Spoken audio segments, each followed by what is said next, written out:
Et bonjour, nous voici dans la série des pranayama. Alors, comme toujours, on va venir sur le pranayama du jour, mais juste avant une petite annonce parce que je vous avais promis un mail pour vous tenir au courant de comment ça allait se passer, la reprise, etc. Et je ne sais toujours pas.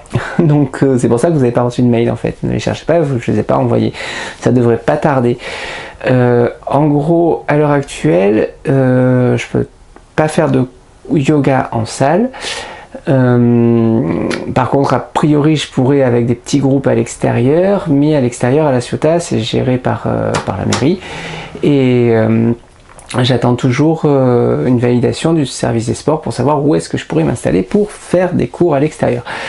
Mais j'en ai en partie, c'est-à-dire que pour les cours à l'UTD, je vous ai déjà tous et toutes contactés, donc à l'université du temps disponible, ceux qui sont avec l'université du temps disponible, on va pouvoir reprendre les cours le mercredi et le jeudi matin, mercredi cette semaine et à partir de la semaine prochaine, mercredi et jeudi. De toute façon, on reste en contact. Pour les autres, je fais de mon mieux, j'essaye de reprendre au plus vite. Au pire des cas, le 9 juin, on peut reprendre dans les salles, donc au pire des cas, le 9 juin, on aura repris. Mais j'aimerais bien faire quelques cours avant en extérieur, donc voilà, on va voir comment on peut faire. Et je pense, donc du coup je vous enverrai de toute façon un mail cette semaine, je pense que je dois pouvoir reprendre les cours, j'attends validation aussi, de méditation et de pranayama le mercredi après-midi en salle, puisqu'on est chacun sur son tapis et on est vraiment dans une autre activité que le yoga, on est dans de l'assise, dans des méditations, du pranayama. Donc voilà, je reprends mes cours a priori la semaine prochaine dans les salles de méditation.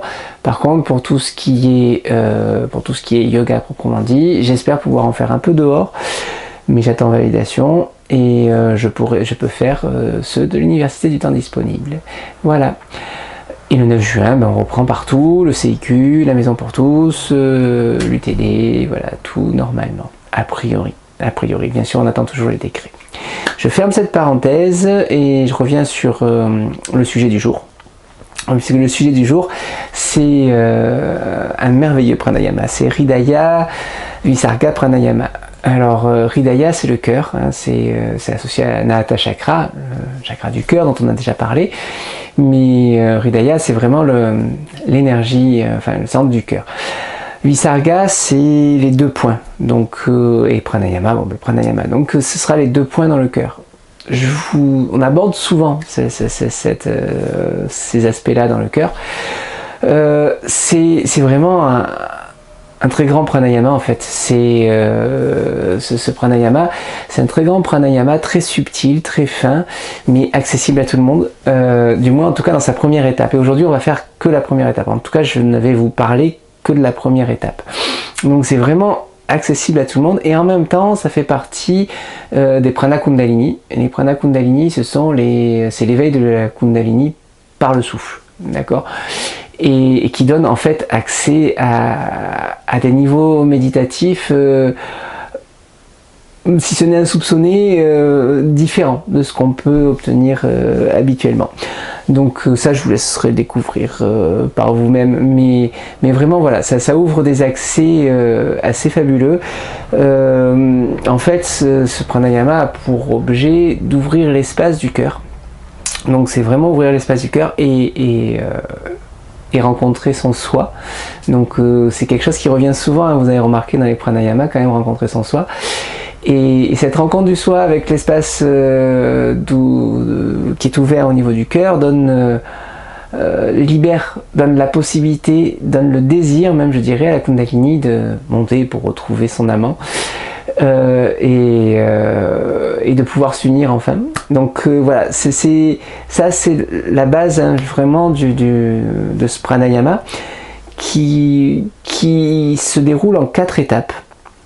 Quand je dis qu'il se déroule en 4 étapes, c'est qu'il y a 4 étapes de pratique en fait. 4 étapes de pratique dans ce pranayama qui s'appelle toujours pareil, mais il y a 4 étapes de pratique.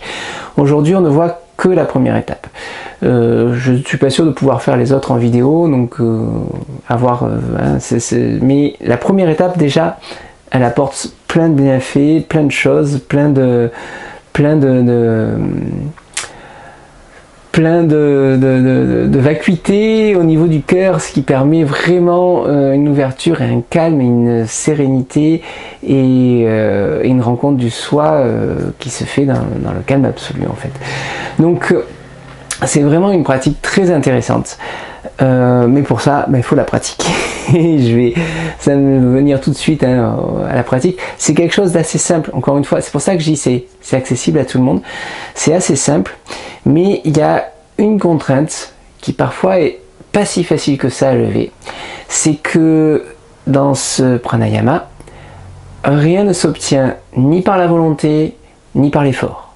C'est-à-dire qu'il faut que ça se passe. Et il va falloir attendre que ça se passe. En fait, on va s'installer dans le cœur, donc avec une visualisation, avec des contractions, avec le souffle, avec un souffle relativement subtil. Et en fait, il va falloir attendre que Udana, l'énergie de la gorge, s'active, s'éveille d'elle-même. C'est-à-dire qu'on ne peut pas la déclencher. Donc c'est pas la peine d'essayer de réussir, il n'y a rien à réussir. Je vous le dis souvent, il n'y a rien à réussir, je vous le répète 1000 fois en méditation, il n'y a rien à réussir. Mais là, pour le coup, ça ne peut pas. C'est-à-dire que si c'est la volonté ou si c'est l'effort qui intervient, on n'est pas dans Hridaya Visarga Pranayama. Ça doit se produire tout seul. Et ça, c'est quelque chose qui parfois est assez difficile à accepter. De dire, je dois juste attendre que ça se produise. Je mets tout, hein, je rassemble les différents éléments et j'attends patiemment que ça se produise en fait, tout simplement. Donc voilà pour le teaser. Maintenant les détails.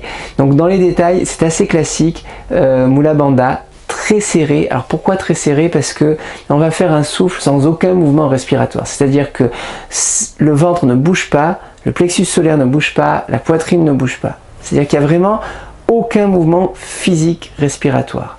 Ce qui va provoquer, et donc ça c'est plus facile si vous serrez fort la racine, automatiquement vous avez tendance à verrouiller tout ça, et donc ici ça va permettre l'immobilité.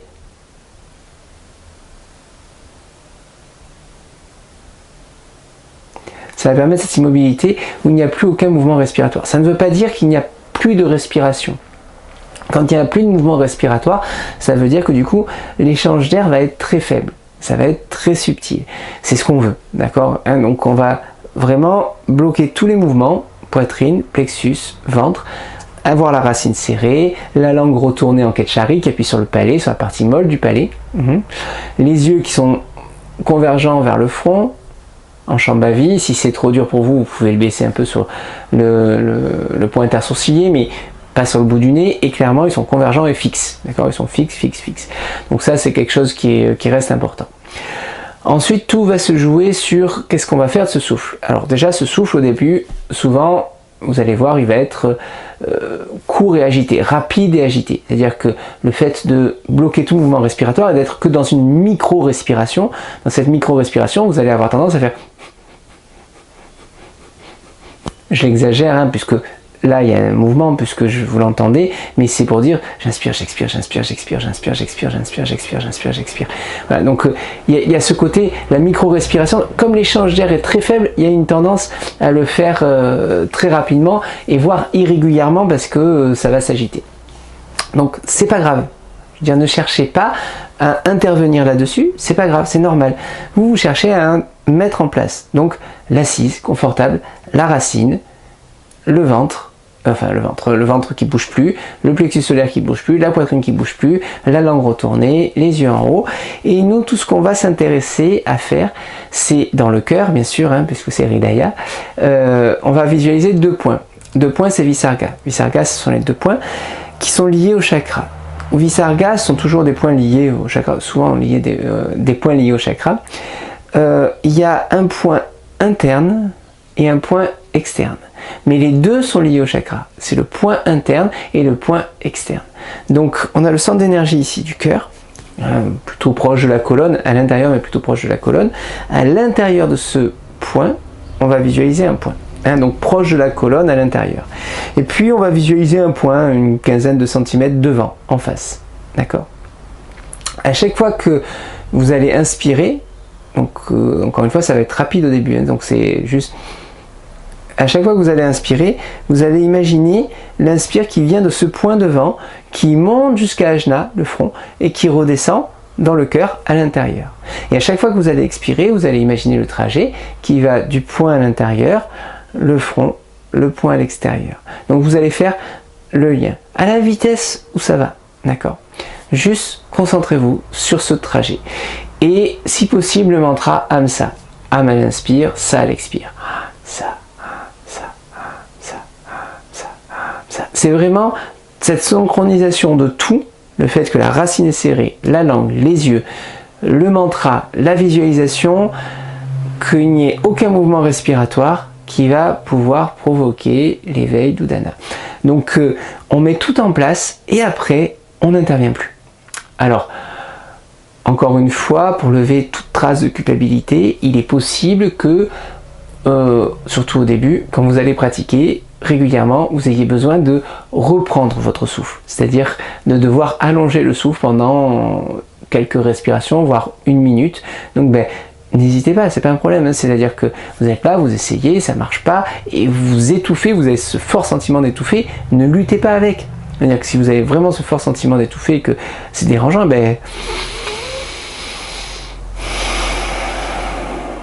inspire, expire, on détend les épaules, on détend le ventre, inspire. Et puis quand on a bien redétendu, racine, tout immobile, la langue, Ketchari, Shambhavi.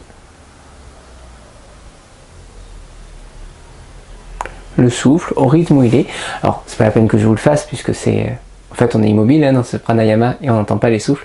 Donc voilà, on est ici et juste inspire, expire, inspire, expire, inspire, expire, inspire, expire, inspire, expire, inspire, expire, sans contrôler. Hein, c'est le souffle comme vous pouvez, même je dirais la plupart du temps. C'est juste un souffle où au départ on fait comme on peut. C'est-à-dire qu'on a bloqué tout le mouvement respiratoire et on laisse passer cette micro-respiration, cette micro-inspire et cette micro-expire. Ça, dans l'étape 1, c'est la phase 1. D'accord? Il y a plusieurs phases dans chaque étape. Bon, heureusement, on ne s'arrête qu'à la première étape. C'est la phase 1. La phase 1, c'est la plus longue. La phase 1, elle va durer entre 15 et 20 minutes. Selon votre habitude, selon le nombre de fois que vous allez le refaire, etc. La phase 2, elle commence à un moment donné où il y a quelque chose qui lâche. C'est-à-dire que vous allez lutter, le mental va lutter avec cet arrêt du mouvement respiratoire. Et à un moment donné, c'est pas la peine que je vous explique quand, vous le saurez en fait, il y a quelque chose qui va lâcher. Vous allez arrêter de lutter.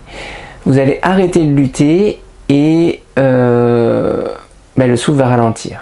Mais c'est, encore une fois, c'est automatique. C'est-à-dire, n'essayez pas de ralentir le souffle. C'est automatique, c'est sans intervention. Ça se passe tout seul. Voilà. Ça, c'est la phase 2. Là, on reste encore un peu. Et la phase 3, et on peut passer qu'à l'étape 2 quand la phase 3 se produit régulièrement. La phase 3, c'est que quand ce souffle va ralentir, il va ralentir, ralentir, ralentir, et puis il va se produire des moments de pause, à plein ou à vide, sans effort, sans intervention. C'est la même chose. Toujours sans effort, sans intervention. Donc, vraiment, juste on attend que ça se passe.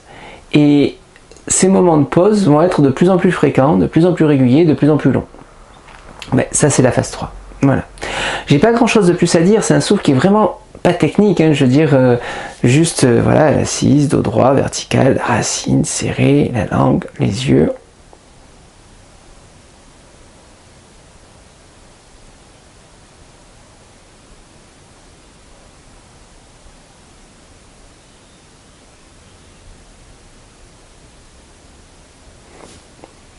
Visuellement, ça rend pas grand chose, mais simplement à l'intérieur il se passe plein de choses. Je vous dis, hein, toute la partie lutte au début, avec le moment où ça lâche, etc.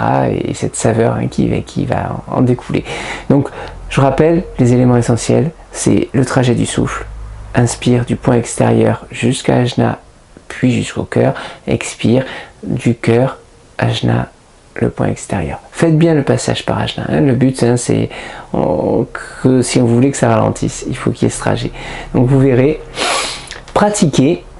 Encore une fois, ne me croyez pas sur parole, ça n'a aucun intérêt. Pratiquez et puis vous me direz si ça s'est produit, si ça s'est pas produit. Si ça s'est pas produit, c'est pas grave, il faudra peut-être plus de temps, peut-être d'autres pranayama, peut-être d'autres chemins, mais voilà, si ça se produit, ça permet de trouver des états méditatifs très différents de ceux qu'on a l'habitude quand on est dans le contrôle. Donc moi je vous laisse là pour aujourd'hui, simplement, je vous laisse pratiquer, essayer, j'espère que je vous ai donné envie d'essayer. Et je vous dis à très bientôt. J'en ai vu certains ce matin en fait. Enfin, je les ai pas vus parce que je suis en train de tourner la vidéo. On est mardi et la vidéo va paraître mercredi. Mais j'en aurais vu certains mercredi matin du coup, puisque j'ai pu reprendre des cours dès ce mercredi. Et puis j'espère en voir d'autres dans les cours de méditation mercredi prochain, et peut-être d'autres à l'extérieur, et peut-être, et en tout cas beaucoup d'autres dès qu'on en pourra rouvrir les salles le 9 juin. Merci, merci, merci. Je vous dis à très très très bientôt. J'espère pouvoir sortir la vidéo de la séance ce vendredi, mais j'en suis pas sûr parce que je suis un peu coincé sur les jours qui viennent pour le tournage. Mais j'essaie de vous faire ça. Je vous tiens au courant de toute façon. Allez, à bientôt et bonne pratique.